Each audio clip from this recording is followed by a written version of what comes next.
Hello friend, आप सभी का स्वागत है आर के क्लासेस यूट्यूब चैनल पर।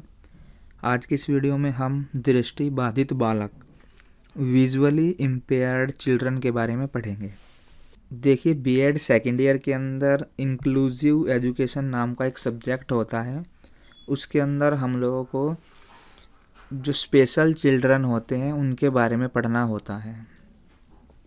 तो आज की इस वीडियो में हम लोग दृष्टि बाधित बालकों के बारे में पढ़ेंगे।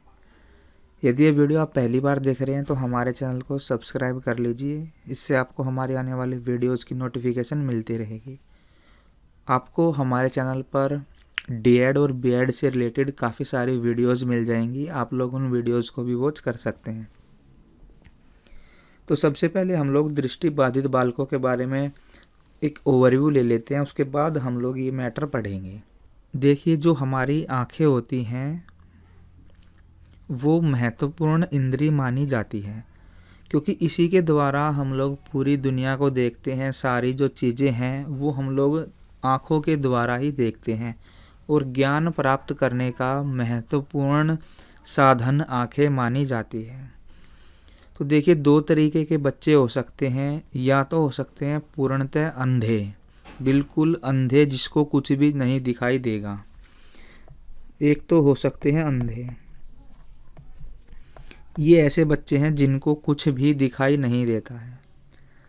तो इनके अंदर जो होती है वो ऐसी दृष्टिबाधिता होती है जिसको हम लोग ठीक नहीं कर सकते। दूसरी कैटेगरी होती है, देखिए, आंशिक दृष्टिबाधित बालकों की। आंशिक दृष्टिबाधित तो जो पूर्णतः अंधे होते हैं उनको नॉर्मल स्कूलों में हम लोग नहीं पढ़ा सकते। उनको ब्रेल लिपि से पढ़ाया जाता है।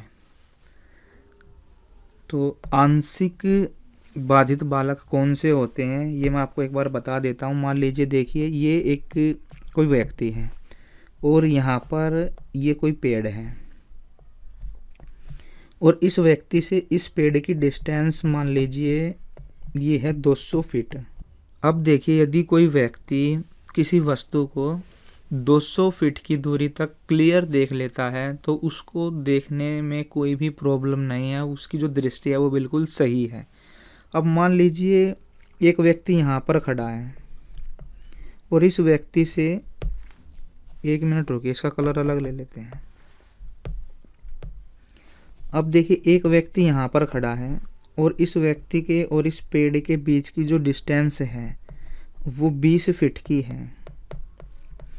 अब यदि कोई व्यक्ति 20 फीट की दूरी तक साफ नहीं देख पाता किसी चीज़ को, मान लीजिए ये व्यक्ति है, ये वाला, ये यहाँ से इसको पेड़ नहीं दिख रहा है, फिर ये यहाँ आया, यहाँ ये ऐसे पेड़ की तरफ जाता रहा, इसको 20 फीट पर आकर ये पेड़ दिखाई दिया है। तो इस व्यक्ति में क्या है, इसकी दृष्टि में कोई ना कोई प्रॉब्लम है। इसको जो है दृष्टि बाधित बालक या दृष्टि बाधित व्यक्ति हम लोग बोलेंगे। दूसरा फैक्टर होता है, जब हम लोग देखते हैं जो एक नॉर्मल व्यक्ति होता है। अब मान लीजिए यहाँ पर देखिए, मैं एक चित्र बना लेता हूँ आँख का। मान लीजिए ये आँख है, तो हमारी जो आँख होती है वो 180 डिग्री तक देखती है। मतलब हम लोग दोनों साइड में 180 डिग्री तक देख सकते हैं। मान लीजिए ये आँख है, तो इधर 90 डिग्री और इधर 90 डिग्री। पर जो दृष्टिबाधित व्यक्ति होता है या दृष्टिबाधित बालक होता है, उसकी जो आँखें हैं वो 20 डिग्री तक ही देख सकती हैं। 20 डिग्री इस साइड हो गया और दोनों का मतलब एंगल मिला लो 10-10 डिग्री, तो 20 डिग्री तक ही वो देख सकता है। तो यहाँ पर देखिए, इसकी एक कैटेगरी और होती है, वो होती है हमारी कम दृष्टि। तो 3 कैटेगरी के बच्चे मिलेंगे या 3 कैटेगरी के व्यक्ति होते हैं। अंधे हो सकते हैं, कम दृष्टि वाले और आंशिक दृष्टि वाले। इनको हम लोग आके डिटेल में डिस्कस करेंगे। देखिए, दृष्टि बाधिता के कारण क्या क्या हो सकते हैं। या तो कोई वंशानुगत कारण हो सकता है, जैसे कोई व्यक्ति है उसमें कोई फॉल्ट है या उसकी वाइफ में कोई फॉल्ट है, तो उनसे जो बच्चा होगा उसमें ऐसा हो सकता है कि उसमें कुछ विजुअल इम्पेयरमेंट हो जाए।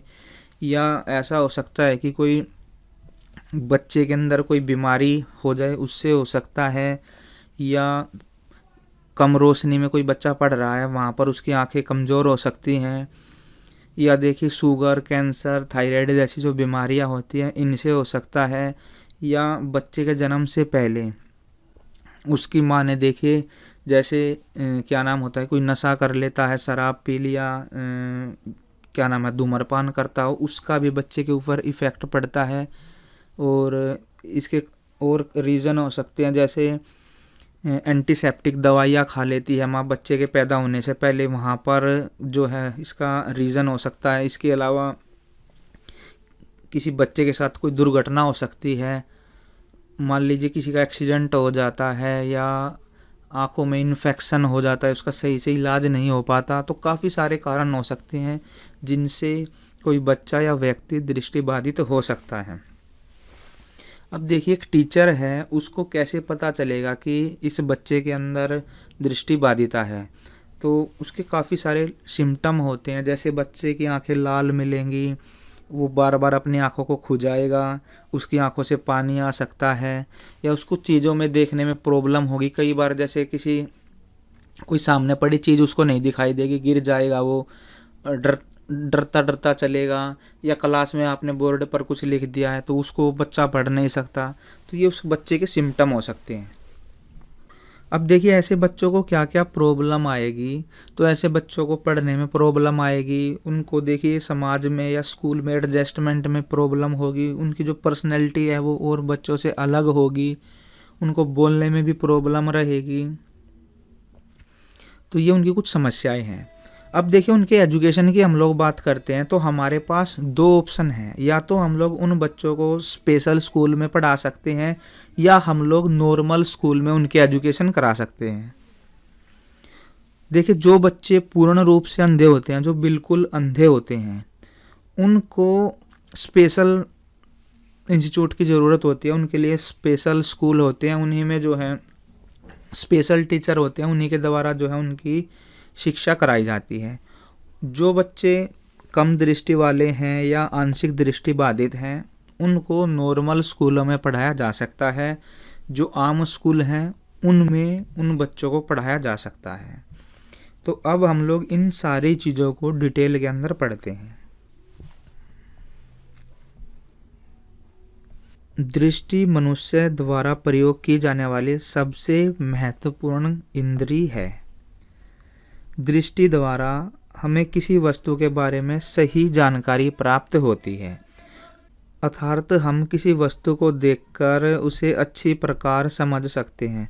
तो देखिए दृष्टि के द्वारा हम लोगों को क्या है, किसी भी चीज़ के बारे में जानकारी प्राप्त होती है। हम लोग किसी चीज़ को अच्छे से देख करके उसके बारे में जो है एक समझ हम लोग बना सकते हैं। अब देखिए कुछ बच्चे पूर्ण रूप से अंधे होते हैं। पूर्ण रूप से अंधे होने का मतलब ये है कि वे कुछ भी नहीं देख सकते। इसके अलावा देखिए कुछ बच्चे चीज़ों को अधिक दूरी से नहीं देख सकते। मतलब कुछ बच्चे तो देखिए ऐसे होंगे जो बिल्कुल अंधे होंगे, जिनको कुछ भी दिखाई नहीं देगा। दूसरे ऐसे होते हैं जो दूर की चीज़ें नहीं देख पाते। तो अतः जो दृष्टिबाधित बालक हैं, दृष्टिबाधित बालक वे बालक होते हैं जो ठीक प्रकार से देख नहीं पाते, या ऐसे बालक जिनमें ऐसे दृष्टि दोष पाए जाते हैं जिनकी वजह से उन्हें कुछ भी दिखाई नहीं देता। तो देखिए यहाँ पर हमने क्या पढ़ा है, दृष्टिबाधित बालकों में दोनों तरह के बालक आ जाएंगे। वे बालक जिनको ठीक तरह से दिखाई नहीं देता वे भी, और ऐसे बालक जिनको कुछ भी दिखाई नहीं देता वे भी। तो ये दोनों बालक दृष्टिबाधित बालकों के अंदर आएंगे। अब देखिए दृष्टिबाधितों की परिभाषा दृष्टि दोष के रूप में की जाती है। अब जैसे दृष्टि में दोष है उसी रूप में हम लोग इनको परिभाषित करते हैं। आँखों की दृष्टि योग्यता से तात्पर्य दूर की वस्तुओं को स्पष्ट रूप से देखना है। मतलब जब हम लोग दृष्टि योग्यता की बात करते हैं तो हम लोग ये बताते हैं कि कोई व्यक्ति किसी वस्तु को कितनी दूर तक स्पष्ट रूप से देख सकता है। अब देखिए किसी व्यक्ति की आंख मान लो बिल्कुल ठीक है तो वो किसी चीज़ को 200 फीट तक देख सकता है, किसी की कमज़ोर नज़र होगी, कोई 150 तक देखेगा, कोई 100 तक, कोई 50 तक, मतलब ऐसे किसी की घटेगी, किसी की बढ़ेगी। फिर जिसकी आँखों में कोई प्रॉब्लम होगी उसको देखिए 20 फीट तक ही चीज़ वो देख सकता है, उससे पीछे नहीं देखेगा। 20 फीट तक या उससे कम तक उसको सही रूप से मतलब क्लियर इमेज दिखाई देगी।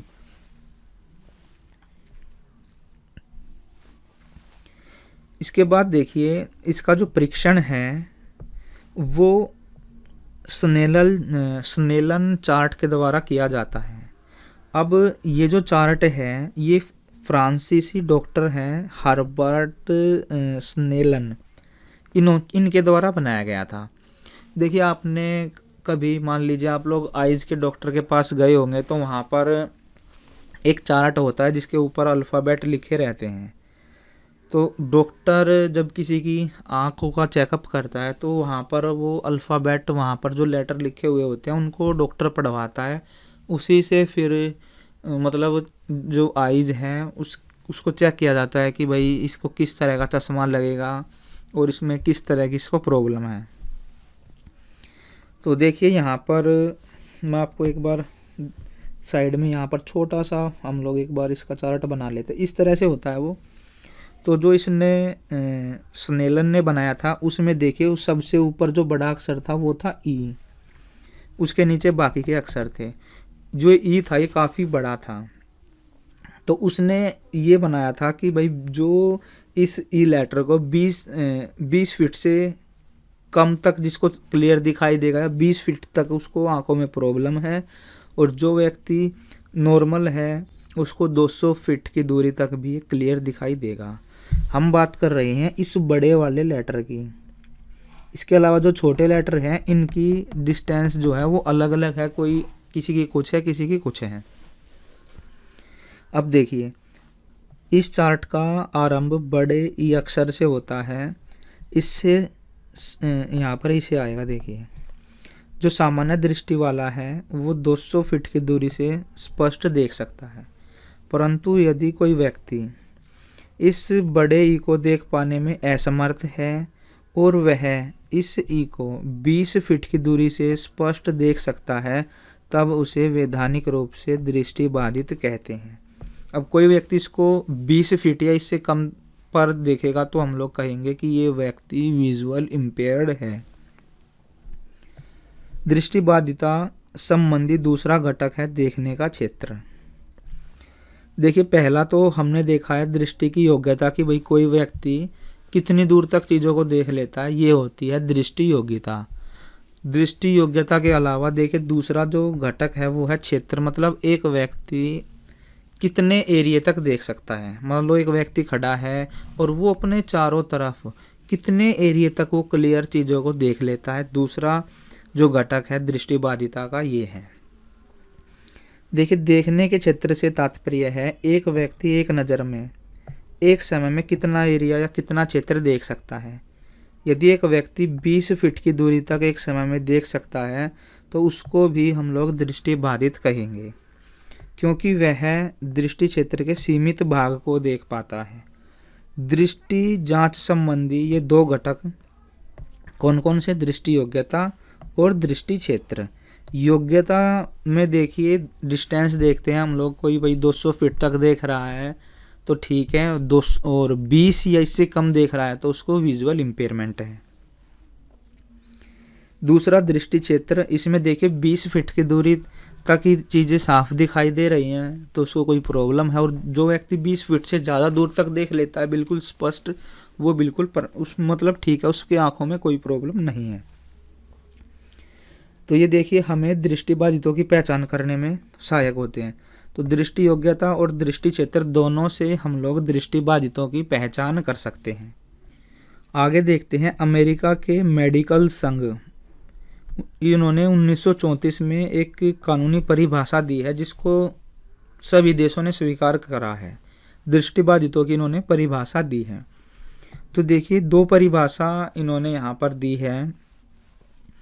कानूनी दृष्टि से देखिए पूर्ण दृष्टिबाधित किनको माना जाएगा, जिनकी दृष्टि क्षमता 20/200 तथा इससे कम हो, उनकी आंखों में सुधार के बाद उत्तम हो। ये एक डेफिनेशन है। 20/200 का मतलब है 200 में से या 200 से कम जिसको दिखाई दे रहा है, मतलब 20 फीट तक का एरिया जिसको दिखाई दे रहा है। दूसरी डेफिनेशन है जिनका दृष्टि क्षेत्र सीमित हो और 20 डिग्री का कोण बनाती है, उनकी आंखें सुधार के बाद उत्तम हो। तो हमारी आंखें दोनों तरफ 90-90 डिग्री, टोटल 180 डिग्री तक एरिया हम लोग एक बार खड़े होकर बिना गर्दन घुमाए देख सकते हैं, खाली आंखों को घुमाकर। पर जो 20 डिग्री तक ही देख सकता है तो उसकी आंखों में कोई प्रॉब्लम है। देखिए, ये जो डेफिनेशन दी है ये अमेरिका की मेडिकल संघ ने डेफिनेशन दी है, पर शैक्षिक दृष्टि की जब हम बात करते हैं तो हमारे लिए ये उपयोगी नहीं है, क्योंकि ये जो परिभाषा है ये केवल उनको शामिल करती है जो या तो पूरे अंधे हैं या जिनको कम दिखाई देता है। शैक्षिक दृष्टिकोण से हम लोग क्या करते हैं, इन दोनों वर्गों को विभिन्न प्रकार से वर्गीकृत करते हैं। पूर्ण रूप से अंधे बच्चों के लिए विशेष शैक्षिक कार्यक्रमों की आवश्यकता होती है, जिनको हम लोग ब्रेल लिपि या अन्य जो हमारे पास जो श्रवण सामग्री होती है, ऑडियो की जो हमारे पास ऑडियो ऐड होते हैं, उनसे हम लोग इनको पढ़ाते हैं। अंधे बच्चों को पूर्णतः अपनी इंद्रियों पर निर्भर रहना पड़ता है। बहुत से शिक्षकों के द्वारा महसूस किया गया है कि दृष्टि योग्यता बच्चों के लिए शैक्षिक कार्यक्रमों को चुनने में अधिक महत्वपूर्ण निर्धारक का कार्य करती है।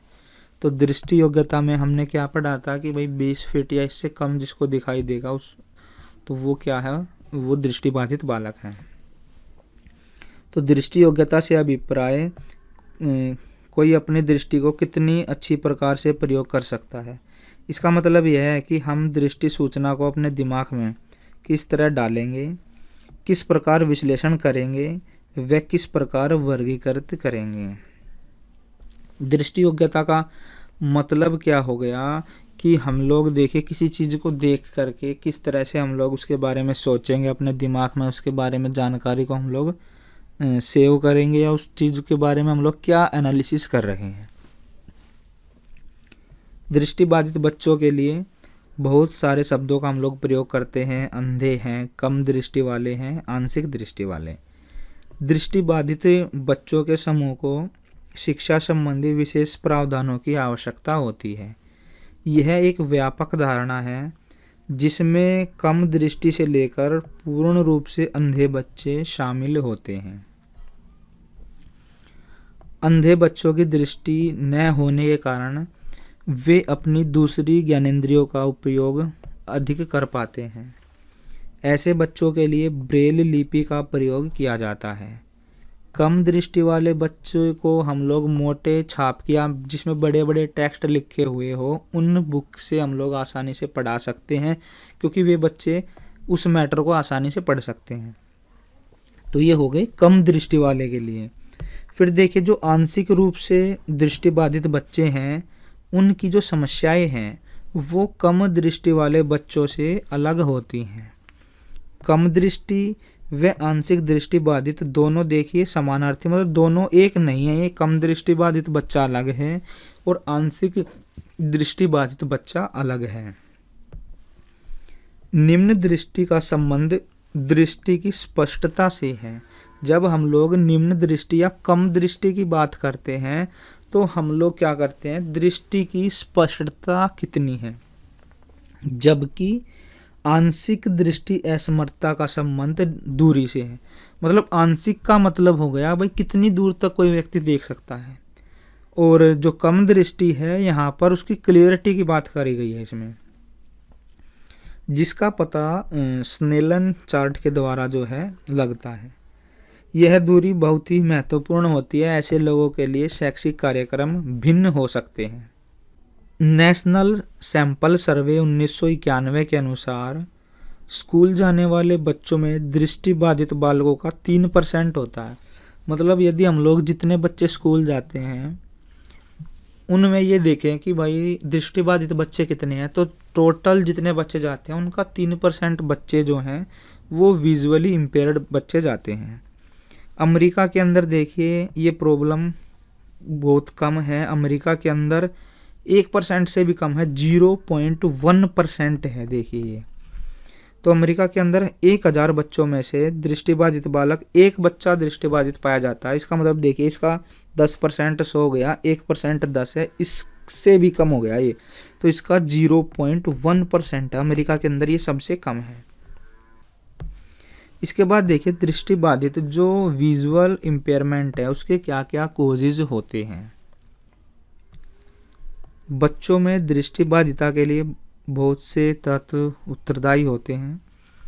दृष्टिबाधिता संबंधी कारण जैविक व वातावरण दोनों से हो सकते हैं। मतलब या तो वही बच्चे के माता पिता से उसको जो गुण मिले हैं उनके कारण उसको कोई प्रॉब्लम हो सकती है, या वातावरण से ही हो सकती है। भाई वातावरण मतलब बच्चा जन्म के बाद किसी बीमारी से ग्रस्त हो गया, या बच्चे का एक्सीडेंट हो गया, या उसने कोई गलत चीज़ खा पी ली, मतलब बाहरी वातावरण के कारण भी ये प्रॉब्लम हो सकती है, और जैविक कारण भी इसके पीछे हो सकते हैं। दृष्टिबाधिता संज्ञानात्मक व विकासात्मक विकार के कारण भी हो सकते हैं। अब देखिए कोई बच्चा है, मान लीजिए अब वैसे हम बात करते हैं तो 9 महीने में बच्चे का जन्म होता है। अब कोई बच्चा 6 महीने 7 महीने 8 महीने में पैदा हो गया, तो उसका जो विकास है वो सही तरह से नहीं हो पाया है, तो उसके अंदर कोई विकासात्मक विकार है, उसके कारण हो सकता है। ऐसा हो सकता है भाई उसकी जो आँखें हैं वो सही से विकसित ही ना हुई हो। कई बच्चे देखिए आप लोग न्यूज़ में या कहीं पे देखेंगे तो आपको ऐसे बच्चे भी मिलेंगे जो एक आँख के बच्चे पैदा हो जाते हैं, या जिसके अंदर जो दोनों आँखें हैं वो बिल्कुल होती ही नहीं है, या थोड़ी बहुत विकसित हुई होती हैं। तो एक आँख वाले बच्चों को तो देखिए डॉक्टर जो है नकली आँख भी लगा देते हैं ताकि देखने में जो है वो भद्दा ना लगे। आँखें संबंधी कोई बीमारी है वो भी दृष्टिबाधिता के लिए उत्तरदायी हो सकती है। आँख संबंधी चोट या कोई दुर्घटना भी कई बार दृष्टि दोष का कारण बन सकती है। इसीलिए दृष्टिबाधिता संबंधी कारणों का वर्णन देखिए, इसके पीछे जो कारण है उनका वर्णन इस प्रकार से है। सबसे पहले देखते हैं वंशानुगत कारण। कई बार देखा गया है कि यदि माँ बाप में से किसी एक को दृष्टि दोष है तो इसका असर आने वाली संतान पर पड़ता है। इस प्रकार यह रोग आनुवांशिक हो सकता है। दृष्टिबाधिता के कारण वातावरण व वंशानुक्रम दोनों ही हो सकते हैं। दृष्टिबाधिता का कारण आवासीय समस्या भी हो सकता है, जिसके कारण मायोपिया की समस्या होती है। मायोपिया क्या है? एक निकट दृष्टि दोष है। अब निकट दृष्टि दोष में क्या होता है? निकट की चीज़ें व्यक्ति को दिखाई देंगी, पास पास की चीज़ें ही दिखाई देंगी, और दूर की चीज़ें जो हैं वो क्लियर नहीं दिखाई देंगी। इसके बाद एक होता है हाइपरपिया। तो इसके अंदर क्या होता है? दूरदृष्टि दोष बोलते हैं। दूर की चीज़ें दिखाई देंगी, पास की चीज़ें जो हैं व्यक्ति को दिखाई नहीं देंगी। कुछ बीमारियों से मुखाकृति की समस्या प्रतीत होती है, जिससे दृष्टि सामान्य नहीं रहती। कुछ बीमारी ऐसी होती है, अब देखिए किसी का चेहरा टेढ़ा मेढ़ा हो गया या उसमें कुछ प्रॉब्लम हो गई तो उसके कारण भी जो है कुछ आँखों से संबंधित समस्या हो सकती है। इसके बाद आगे है संक्रमण। प्राय संक्रमण के कारण भी आँखों की रोशनी पर प्रभाव पड़ता है, जो बाद में दृष्टि दोष का कारण बन जाता है। अब ये बीमारी है सिफिलिस और रूबेला। सिफिलिस देखिए ज़्यादातर ये सेक्सुअल या ब्लड ट्रांसमिशन से होती है। ये एक संक्रमित बीमारी है जो कि हमारे ब्रेन को बिल्कुल डैमेज कर सकती है। इसके अलावा ये आँखों के ऊपर भी असर डालती है। इसी तरह से जो रूबेला बीमारी है ये भी आँखों के ऊपर जो है असर डालते हैं, इनको प्रभावित करती हैं। इसके बाद आगे देखते हैं, आँखों में कई बार क्या होता है? केंद्रीयकरण की समस्या पैदा हो जाती है। तो इसमें क्या होता है? देखिए इसमें किसी की आंखें अंदर को धसी हुई मिलेगी आपको, किसी की थोड़ी बाहर निकली हुई मिलेगी, या किसी की आंखें जो मतलब सही से काम नहीं करेगी, उसमें बैंगापन सा हो जाएगा। आँखों के जो बॉयल्स होते हैं, हमारे जो बाल्स होते हैं, इसकी जो गति है वो भी दृष्टिबाधिता के मतलब दृष्टिबाधिता का रोग इसके कारण हो सकता है।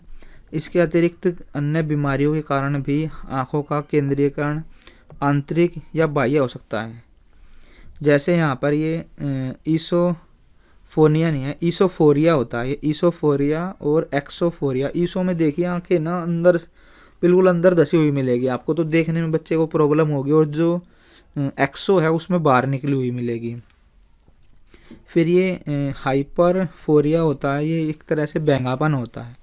तो ये जो प्रॉब्लम है केंद्रीकरण की, ये वंशानुक्रम और वातावरण दोनों के कारण ये हो सकती है।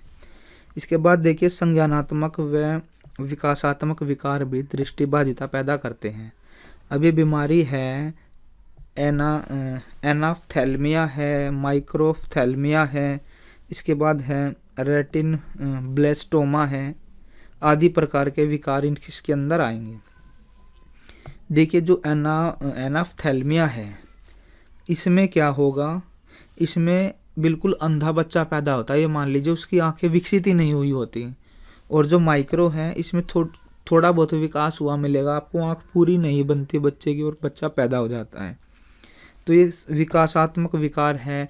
कोई बच्चा 9 महीने से पहले पैदा हो जाता है तो उसके अंदर ऐसा दोष हो सकता है। इसके बाद आगे है विभिन्न प्रकार की आँखों की बीमारियां हैं, जैसे कि ट्रैकोमा है, ग्लूकोमा है।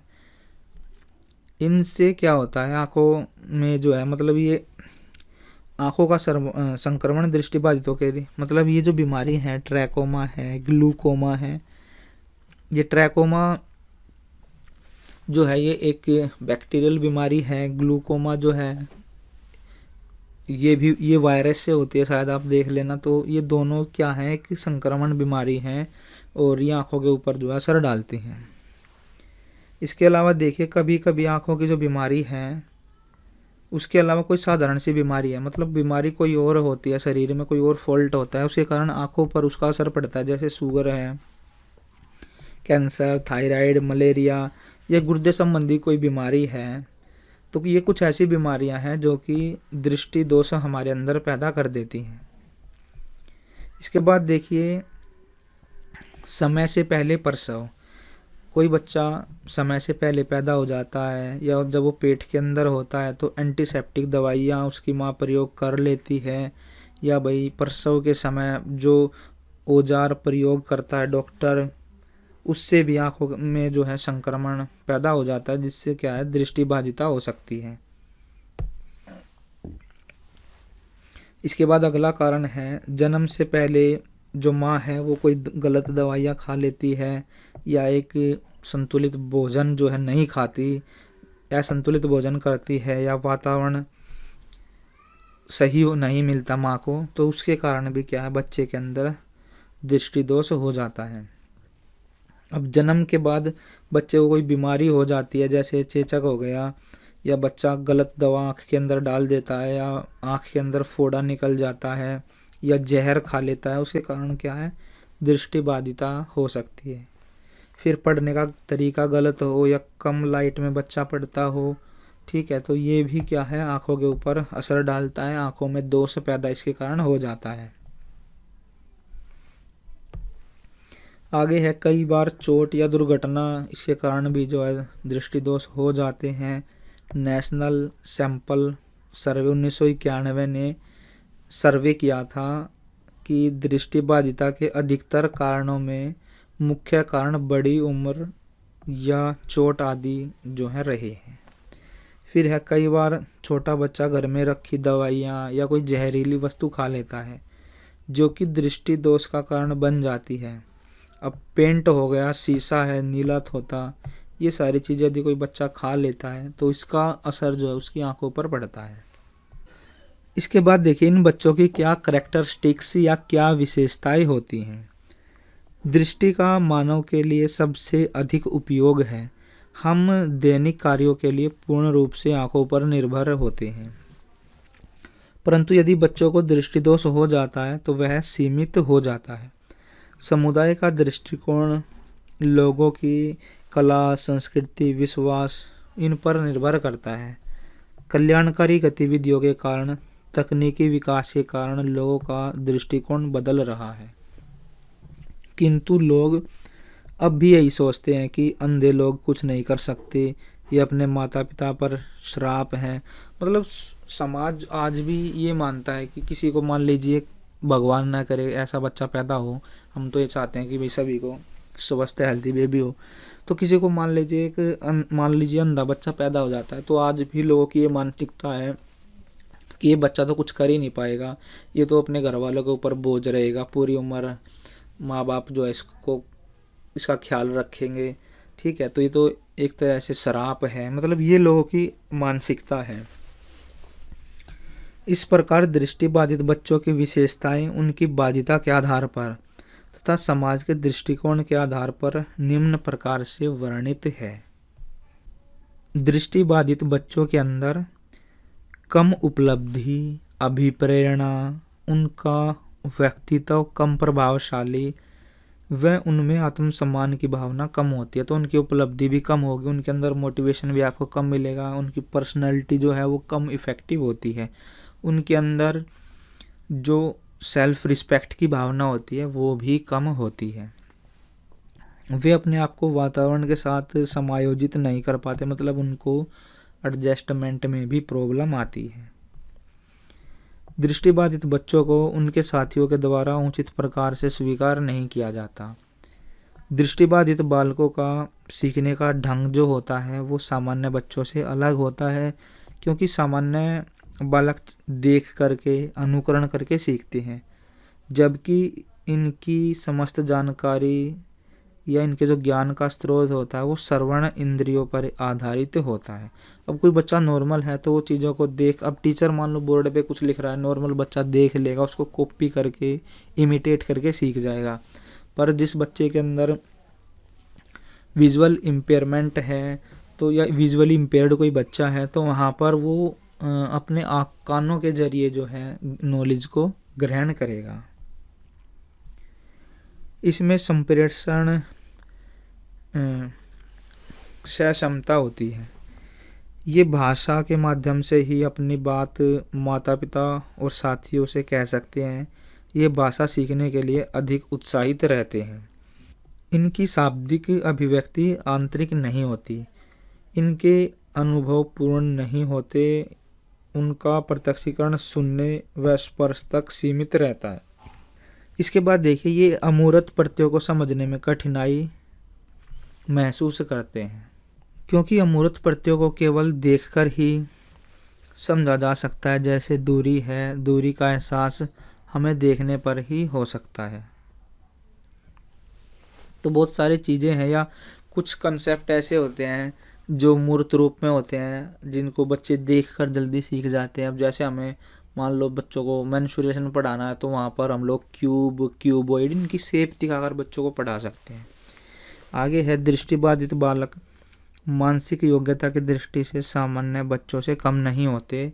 यदि उनको उचित शिक्षा दी जाए तो उनकी जो बुद्धिलब्धि अचानक बढ़ जाती है, मतलब वैसे मेंटली कमज़ोर नहीं होते हैं। यदि इनको सही शिक्षा दी जाती है तो इनका जो IQ है वो बढ़ जाता है। दृष्टिबाधित बच्चों की शैक्षणिक उपलब्धता सामान्य बच्चों के समान हो सकती है, परंतु ये शब्दार्थ उत्पन्न करने में कठिनाई पाते हैं। माध्यम रूप से दृष्टिबाधितों के व्यवहार अन्य बालकों के प्रति नकारात्मक होते हैं। अब ये बच्चे देखिए, इनके अंदर हीन भावना आ जाती है, ये अपने आप को और बच्चों से अलग समझने लग जाते हैं, इनके अंदर एक नेगेटिविटी आ जाती है। ऐसे बच्चों में समायोजन की समस्या पैदा हो जाती है, क्योंकि समाज में उनके साथ अलग व्यवहार किया जाता है। दूसरे शब्दों में, अंधे व्यक्ति के प्रति समाज की प्रतिक्रिया उसके समायोजन को निर्धारित करती है।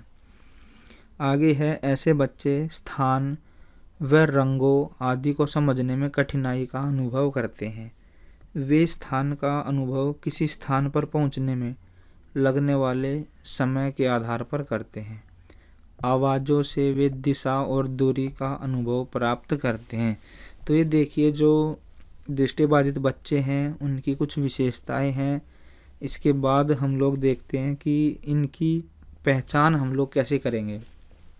एक टीचर अपनी क्लास के अंदर कैसे पहचान कर सकता है कि भाई इस बच्चे को दृष्टिबाधित समस्या है कोई, या इसको जो है आंखों की कोई समस्या है। दृष्टिबाधित बच्चों की पहचान निम्नलिखित प्रकार से की जाती है। तो पहला जो पॉइंट है यहाँ पर व्यवहार है। अब एक टीचर किसी बच्चे के व्यवहार से भी आइडिया लगा सकता है कि भाई इसको दृष्टि से संबंधित कोई समस्या है। दृष्टि दोष बच्चों की पहचान उनके व्यवहार, शारीरिक बनावट व उन पर लगातार निगरानी रखकर भी की जा सकती है। व्यवहार के अंतर्गत देखिए, ऐसे बच्चे क्या बताते हैं टीचर को, सिर में दर्द बताते हैं और दर्द के बाद बार बार अपनी आंखें बंद करते हैं और अपनी आंखों को ये रब करते रहते हैं, मलते रहते हैं। और जो बुक पढ़ेंगे तो उन आंखों के बिल्कुल पास लाकर पढ़ेंगे, बार बार अपनी पलकें झपकाएंगे। तो ये इनके सिम्टम हैं। आगे है लगातार कक्षा निरीक्षण द्वारा। लगातार कक्षा निरीक्षण द्वारा अध्यापक दृष्टिबाधित बच्चों की पहचान कर सकता है। कुछ बच्चे ब्लैक बोर्ड पर देखने या चार्टों आदि को पढ़ने में, अब देखिए एक टीचर है वो लगातार कक्षा में ऑब्जर्वेशन करके भी पता लगा सकता है। अब कोई बच्चा है, टीचर मान लीजिए बोर्ड पर कुछ लिख के बच्चों को बोल देता है कि इसको नोट कर लीजिए। अब कोई बच्चा है वो नोट नहीं कर पा रहा है, या टीचर चार्ट पे कुछ समझा रहा है, बच्चा उस चीज़ को समझ नहीं पा रहा है, तो इससे भी टीचर को पता लग जाएगा कि इसके अंदर दृष्टि दोष है। इसके बाद देखिए शारीरिक चिन्ह है। यदि बच्चे की देखिए आंखें सूजी हुई हैं, लाल है, उससे पानी बह रहा है, तो इन सब से जो है टीचर को पता लग जाएगा कि भाई इसको देखने से संबंधित कोई समस्या है। तो बच्चे का समय पर इलाज करवाना चाहिए, क्योंकि दृष्टि दोष के लक्षण होते हैं। आगे है आंखों की जांच संबंधी टेस्ट। वर्ष में देखिए साल के अंदर कम से कम 2 बार बच्चों के आंखों की जांच होनी चाहिए। हार्वर्ड के स्नेलन चार्ट द्वारा भी हम लोग दृष्टिबाधितों की पहचान कर सकते हैं। स्नेलन है ये एक्चुअली, मैं जब प्रोनाउंस करता हूँ तो ये थोड़ा सा रॉन्ग हो जाता है, आराम से तो सही पढ़ा जाता है। ये चार्ट के अतिरिक्त दूसरे भी बहुत सारे टेस्ट है, मतलब ये जो स्नेलन टेस्ट है इसके अलावा और भी बहुत सारे टेस्ट है जिनसे दृष्टिबाधित बच्चों की पहचान की जा सकती है। इशियाना टेस्ट भी क्या है, इसी तरह का एक टेस्ट है। अब देखिए इन बच्चों को क्या प्रॉब्लम होती है। दृष्टिबाधित बच्चों की अधिगम, व्यवहारिक व समायोजन संबंधी जो समस्याएं हैं, ये इन बच्चों को ये समस्याएं होती हैं। अधिगम की समस्या होगी, व्यवहारिक समस्या, समायोजन संबंधी समस्याएं इन बच्चों को होती हैं और इनका वर्णन इस प्रकार से है। सबसे पहले देखते हैं शिक्षा संबंधी समस्या। दृष्टिबाधित बच्चों की शैक्षिक उपलब्धि जो होती है वो सामान्य बच्चों की अपेक्षा कम होती है। दृष्टिबाधित बच्चे अवलोकन नहीं कर सकते हैं। उनके ज्ञान के स्रोत क्या होते हैं, चीज़ों को वे सुन के, स्पर्श करके, यहाँ तक उनका जो ज्ञान है सीमित रहता है, क्योंकि वे देखिए टच करके या सुन के ही अपना ज्ञान जो है लेते हैं। ये बालक मंद गति से तथ्यों और सूचनाओं को बोधगम्य करते हैं या चीज़ों को सीखते हैं। बुद्धि लब्धि का स्तर। दृष्टिबाधित बच्चों की जो बुद्धि लब्धि होती है वो जो नॉर्मल बच्चे होते हैं उनसे कम होती है। अधिकांश बुद्धि परीक्षणों से ज्ञान, अनुभव तथा सूचनाओं पर आधारित प्रश्न होते हैं, इसलिए इनका बुद्धि लब्धि स्तर जो है कम होता है।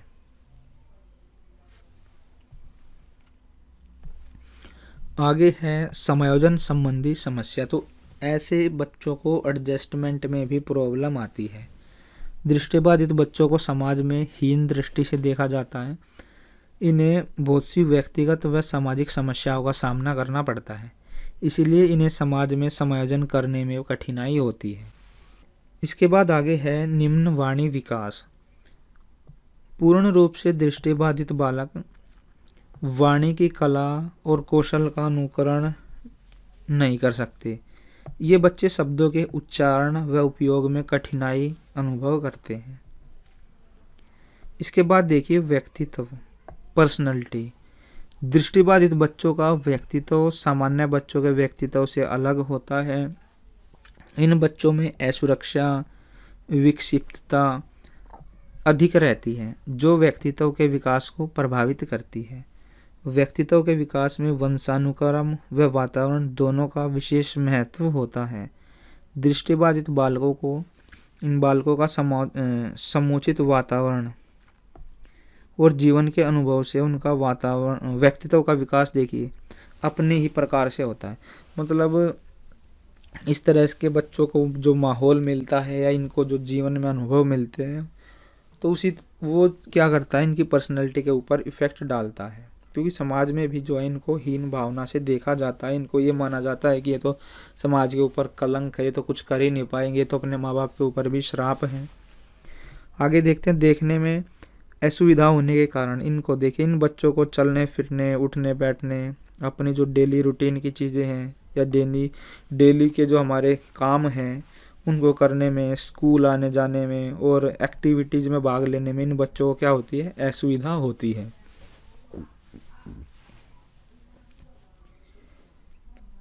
उन्हें अपने दृष्टिकोणों के कारण कुछ विशेष उपकरणों, सामग्री व सहायकों की आवश्यकता होती है, जिससे वे प्राकृतिक व सामाजिक परिवेश तथा शिक्षा व्यवस्था के साथ उचित समायोजन कर सकें।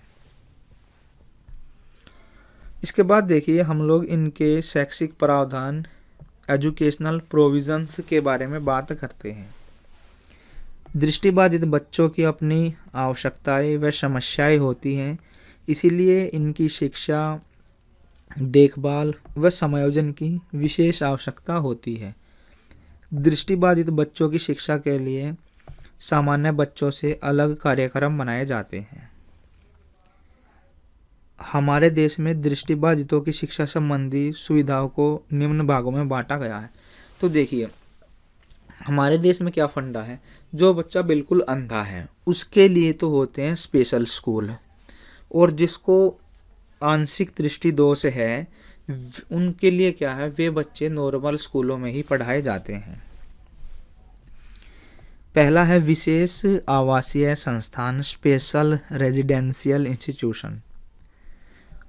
अत्यधिक दृष्टिबाधित बच्चों को आमतौर पर आवासीय स्कूलों में रखा जाता है। विशेष जो ट्रेंड शिक्षक होते हैं, स्पेशल टीचर जो हैं, ऐसे छात्रों को वहाँ पर पढ़ाते हैं। ब्रेली लिपि के द्वारा ये बच्चे पढ़ाए जाते हैं। इनका जो करिकुलम, जो पाठ्यक्रम होता है वो नॉर्मल बच्चों के समान होता है।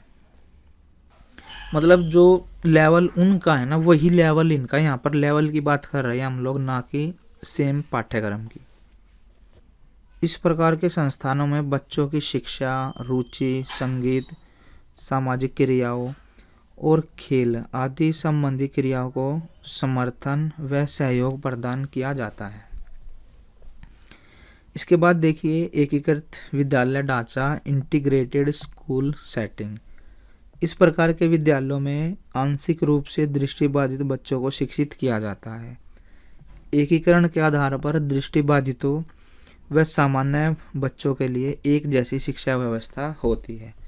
तो देखिए इस वीडियो के अंदर हमने विजुअल इम्पेयरमेंट के बारे में पढ़ा है कि जो विजुअली इम्पेयरमेंट चिल्ड्रन होते हैं, दृष्टिबाधित बच्चे क्या होते हैं, क्या इनकी परिभाषा होती है, क्या इसके लक्षण होते हैं, इसके पीछे क्या कारण होते हैं, कैसे इन बच्चों को पढ़ाया जाता है। तो इन सभी पॉइंट को यहाँ पर हमने डिस्कस किया है। उम्मीद करते हैं आपको ये वीडियो पसंद आई होगी। यदि ये वीडियो आपको पसंद आई हो तो इस वीडियो को लाइक करें, शेयर करें और कमेंट बॉक्स के अंदर अपने कमेंट ज़रूर डालिएगा। तो मिलते हैं किसी ऐसी वीडियो में, तब तक के लिए पढ़ते रहिएगा, अपनी तैयारी करते रहिएगा। Best of luck.